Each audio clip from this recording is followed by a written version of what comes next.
খবরের প্রথমেই দেখে নেব আজকের সংবাদ শিরোনাম। 4% ডিএ বাড়ল রাজ্যের সরকারি কর্মীদের, হল 18%। বাজেট বক্তৃতায় ঘোষণা চন্দ্রিমার। দেবের নির্বাচনে দাঁড়ানোর শর্ত পূরণ করলেন মমতা। ঘাটাল মাস্টার প্ল্যানের জন্য বাজেট বরাদ্দ 500 কোটি। তৃণমূল কর্মীকে পিষে মেরে দিল বোলেরো গাড়ি, হেঁচড়ে নিয়ে গেল বডি, বিস্ফোরক অভিযোগ মঙ্গলকোটে। বিপাকে পড়ে ইউটিউব থেকে সব ভিডিও মুছলেন সময়, সাফাই দিয়ে বললেন হাসাতে চেয়েছিলাম খালি। মণিপুরের সিএম কে হবেন, চর্চা তুঙ্গে, রাজ্যপালের সঙ্গে দেখা করলেন বিজেপি নেতা। অর্ধেক আকাশের জন্যই অর্ধেক বাজেট, মহিলাদের গুরুত্বের কথা জানিয়ে দিলেন মুখ্যমন্ত্রী। ক্ষমতায় এলে চাকরি নেই এমন প্রত্যেক পরিবারে একটি করে চাকরি দেবে বিজেপি। শুভমান শ্রেয়াসদের ব্যাটে ভারতের জয়, চ্যাম্পিয়ন্স ট্রফির আগে জেতার অভ্যাস গড়ে নিলেন রোহিতেরা। আসছি বিস্তারিত খবরে। প্রত্যাশা ছিলই, তা পূরণ করে রাজ্যের অর্থমন্ত্রী চন্দ্রিমা ভট্টাচার্য বুধবার বাজেট বক্তৃতায় সরকারি কর্মচারীদের জন্য 4% মহার্ঘ ভাতা বা ডিএ ঘোষণা করলেন। চন্দ্রিমা জানিয়েছেন 1 এপ্রিল থেকে বর্ধিত হারে ডিএ কার্যকর হবে। 26 বিধানসভা নির্বাচনের আগে এবারের বাজেট মুখ্যমন্ত্রী মমতা বন্দ্যোপাধ্যায়ের সরকারের শেষ পূর্ণাঙ্গ বাজেট, তাই আশা ছিল বড় অঙ্কের মহার্ঘ ভাতা ঘোষণা করা হবে।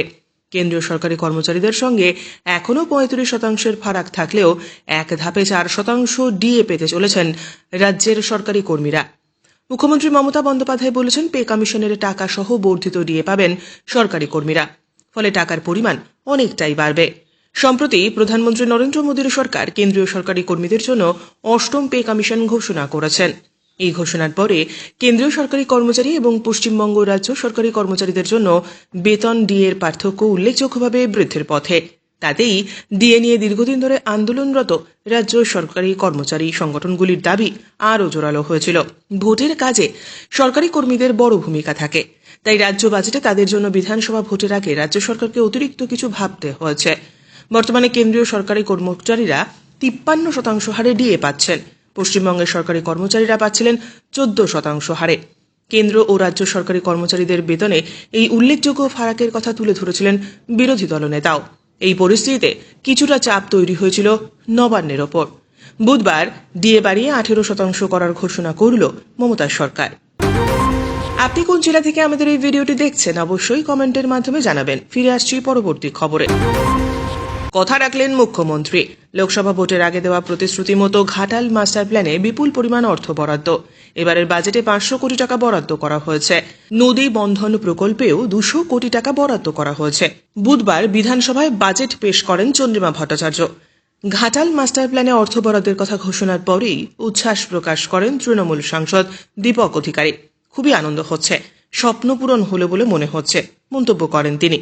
গত লোকসভা ভোটে প্রার্থী হতে নারাজ ছিলেন দেব, নিজেই প্রকাশ্যে সে কথা জানিয়েওছিলেন। তৃণমূলের সূত্রে খবর, দলীয় অন্তর্দ্বন্দ্বের জেরে অসন্তুষ্ট হয়েই সিদ্ধান্ত নিয়েছিলেন দেব। কিন্তু তৃণমূলের সর্বময় নেত্রী মমতা বন্দ্যোপাধ্যায় এবং দলের সেনাপতি অভিষেক বন্দ্যোপাধ্যায়ের সঙ্গে বৈঠকের পরেই তিনি মত বদলান। মমতা অভিষেকের সঙ্গে একান্ত আলোচনায় শুধু গোষ্ঠী কোন্দল নিয়েই অসন্তোষ প্রকাশ করা হয়নি, কেন্দ্র রাজ্য টানাপোড়েন, ঘাটাল মাস্টার প্ল্যান বাস্তবায়িত না হওয়া নিয়েও ক্ষোভ প্রকাশ করেছিলেন। সেই সময় তাকে এই মাস্টার প্ল্যান বাস্তবায়নের প্রতিশ্রুতি দেওয়া হয়েছিল। দেব আর জুন জিতলে মেদিনীপুরকে ঘাটাল মাস্টার প্ল্যান উপহার দেব, মুখ্যমন্ত্রী মন্তব্য করেছিলেন। কেন্দ্র টাকা না দিলে রাজ্য টাকা দেবে, তাই হলো। ঘাটাল মাস্টার প্ল্যানের জন্য 500 কোটি টাকা বরাদ্দ করল রাজ্য সরকার। এবছরের ফেব্রুয়ারি মার্চের মধ্যেই ঘাটাল মাস্টার প্ল্যানের শিলান্যাস হতে পারে বলে মনে করা হচ্ছে। মুখ্যমন্ত্রীর ঘোষণার পরেই প্রকল্প বাস্তবায়নের প্রস্তুতিও শুরু হয়ে গিয়েছে। চূড়ান্ত ডিপিআর তৈরির কাজও শেষের পথে। পাশাপাশি প্রকল্প রূপায়ণের কোথায় কত জমি প্রয়োজন, গোটা বিষয়টা খতিয়ে দেখা হচ্ছে। গাড়ি চাপা দিয়ে খুন, তৃণমূল কর্মীর মৃত্যুতে ভয়াবহ অভিযোগ উঠল পূর্ব বর্ধমানের মঙ্গলকোটে। অল্পের জন্য রক্ষা পেলেন তৃণমূলের অঞ্চল সভাপতি। আশঙ্কাজনক অবস্থায় হাসপাতালে চিকিৎসাধীন তিনি। মৃত কর্মীর পরিবারের অভিযোগ, পরিকল্পনা করেই খুনের চেষ্টা। বর্ধমানের কাটোয়া আদালতে একটি কাজ সেরে এদিন বাড়ি ফিরছিলেন তৃণমূলের অঞ্চল সভাপতি মাফিজুল শেখ ও তৃণমূল কর্মী লালু শেখ। বাইকে চেপে ফিরছিলেন তারা। অভিযোগ, বর্ধমানের কোখ গ্রামের কাছে একটি মোটরবাইকে আচমকা একটি বোলেরো গাড়ি ধাক্কা মারে। গাড়ির তলায় পিষে যান লালু শেখ। প্রত্যক্ষদর্শীরা জানিয়েছেন তাকে ওই অবস্থায় ছেঁচড়ে অনেক দূর নিয়ে যাওয়া হয়। দুজনকেই উদ্ধার করে প্রাথমিক স্বাস্থ্যকেন্দ্রে নিয়ে যাওয়া হয়েছে। সেখানে লালু শেখকে মৃত বলে ঘোষণা করা হয়। গুরুতর আহত মাফিজুলকে ভর্তি করা হয়েছে বর্ধমান মেডিকেল কলেজে। তবে তার অবস্থা গুরুতর হওয়ায় বুধবার রাতেই তাকে কলকাতায় স্থানান্তরিত করা হয়। সন্ধ্যার মুখের এই ঘটনাটি নতুনহাট গুসকরা রোডে মঙ্গলকোটের আটঘরার কাছে ঘটে। মৃত তৃণমূল কর্মীর বাড়ি মঙ্গলকোটের কল্যাণপুরে। মৃতের পরিবারের সদস্যদের অভিযোগ এটি দুর্ঘটনা নয়, পরিকল্পিত খুন। এদিকে দলের একাংশের সন্দেহ মাফিজুলকে টার্গেট করেই এই দুর্ঘটনা ঘটানো হয়েছে। এই ভিডিওটিতে আমরা 500টি লাইক টার্গেট করেছি। আশা করি আপনারা লাইক করে আমাদের উৎসাহিত করবেন। ভারতের স্ট্যান্ড আপ কমেডিয়ার দুনিয়ায় অন্যতম খ্যাতনামা ব্যক্তি হলেন সময় রায়না। রণবীর সম্প্রতি যে বিতর্কের সৃষ্টি করেছেন সেটাও এই সময় রায়নার শো গিয়েই। ইতিমধ্যে একাধিক অভিযোগ তদন্ত শুরু হয়েছে। ডাক পাঠানো হয়েছে মহিলা কমিশন থেকেও। তার মাঝেই বড় পদক্ষেপ সময় রায়নার। তিনি এদিন জানিয়ে দিলেন যে তিনি তার শো সমস্ত ভিডিও মুছে দিলেন ইউটিউব থেকে। এদিন সন্ধ্যার সময় রায়না তার এক্স হ্যান্ডেলে জানান, এখন যা যা ঘটে যাচ্ছে সেটা আমার পক্ষে সামলানো আর সম্ভব হচ্ছে না। আমি আমার ইউটিউব চ্যানেল থেকে সমস্ত ভিডিও ডিলিট করে দিয়েছি। আমার খালি একটাই উদ্দেশ্য ছিল মানুষকে হাসানো। আমি সমস্ত এজেন্সির সঙ্গে সম্পূর্ণ সহায়তা করব তাদের তদন্তে।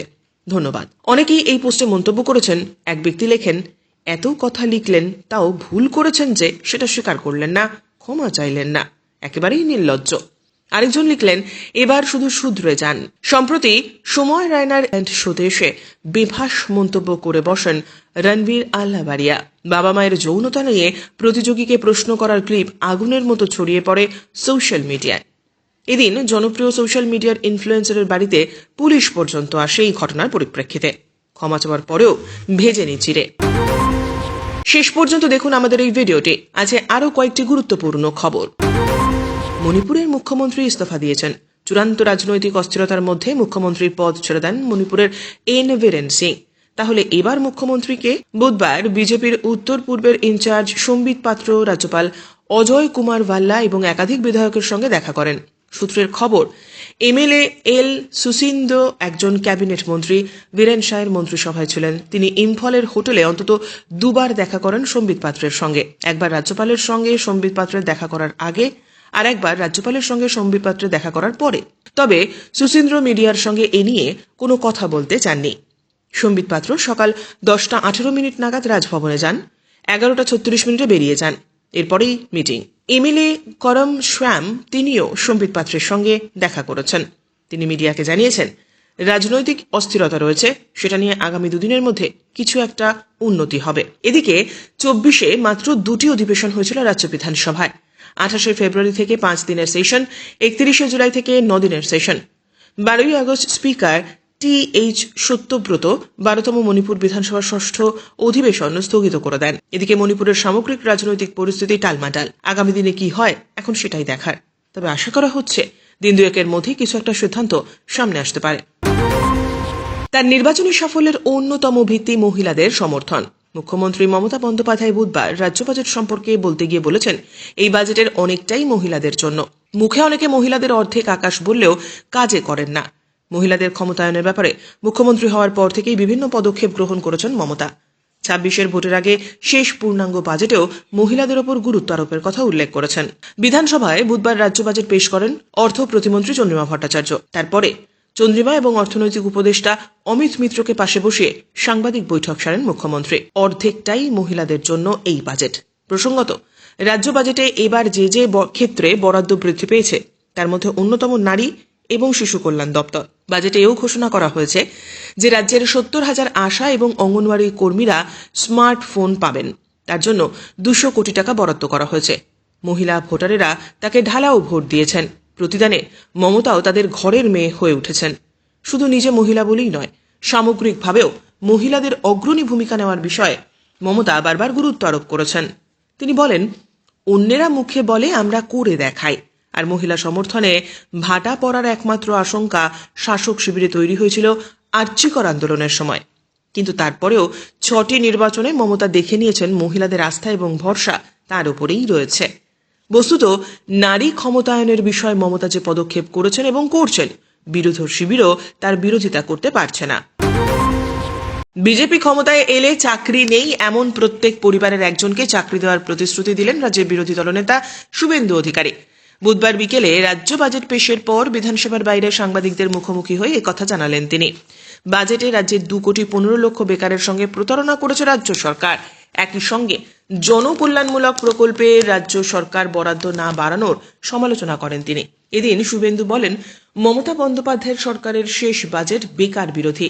এই বাজেটে কর্মসংস্থান সৃষ্টির কোনো কথাই নেই। এটা উত্তরবঙ্গ জঙ্গলমহল সুন্দরবন বিরোধী বাজেট।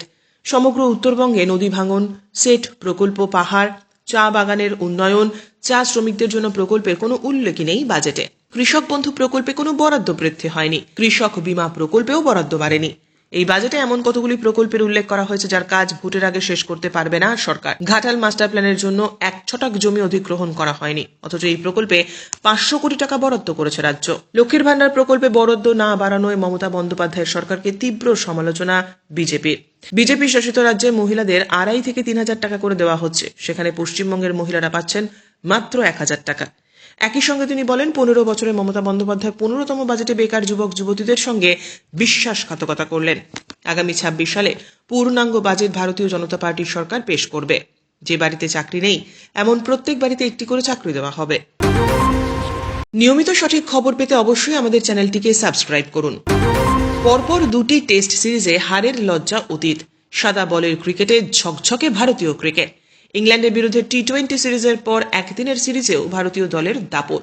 আহমেদাবাদের 22 গজেও চালিয়ে খেললেন শুভমান গিল, শ্রেয়াস আয়ারেরা। কোচ গৌতম গম্ভীরকে স্বস্তি দেবে বিরাট কোহলি এবং লোকেশ রাহুলের ইনিংসও। জয়ের অভ্যাস তৈরি করে দুবাইয়ে পা রাখতে পারবে ভারতীয় দল। সঙ্গে থাকবে সব ব্যাটার, রানে থাকার আত্মবিশ্বাস। বুধবার ভারত জিতল 142 রানে। 356 রানের জবাবে ইংল্যান্ডের ইনিংস শেষ হয়ে যায় 34.2 ওভারে 214তেই। 3 ম্যাচের একদিনের সিরিজ জয় কটকেই নিশ্চিত করে ফেলেছিল ভারতীয় দল। শেষ ম্যাচে চাপমুক্ত হয়ে নেমেছিল রোহিতেরা। দিনের শুরুতেই রোহিত সাজঘরে ফিরলেও প্রিয় মাঠে লক্ষ্যে অনড় ছিল শুভমান। নরেন্দ্র মোদী স্টেডিয়ামে 22 গজকে মৃগয়া ক্ষেত্রে পরিণত করেছিল সে।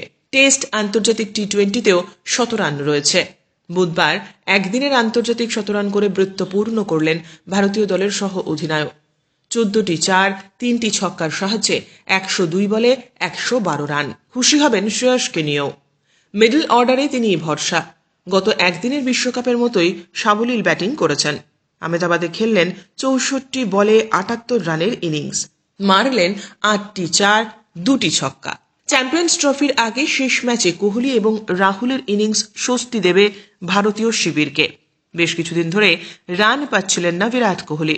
বুধবার করলেন 55 বলে 52, 7টি 4, 1টি 6 এলো তার ব্যাট থেকে। এদিনের ইনিংসও হয়তো কোহলি সুলভ নয়, তবু অর্ধ-শতরানের ইনিংস তাকে আত্মবিশ্বাসী করে তুলবে। উইকেট রক্ষক ব্যাটার হিসেবে গম্ভীরের ভরসা রাহুলের ওপর। তিনিও রান পেলেন 29 বলে 40 রান। বাকি কেউ বলার মতো রান করতে না পারলেও ভারত করে 356 রান। খবর শেষ হলো। ধন্যবাদ।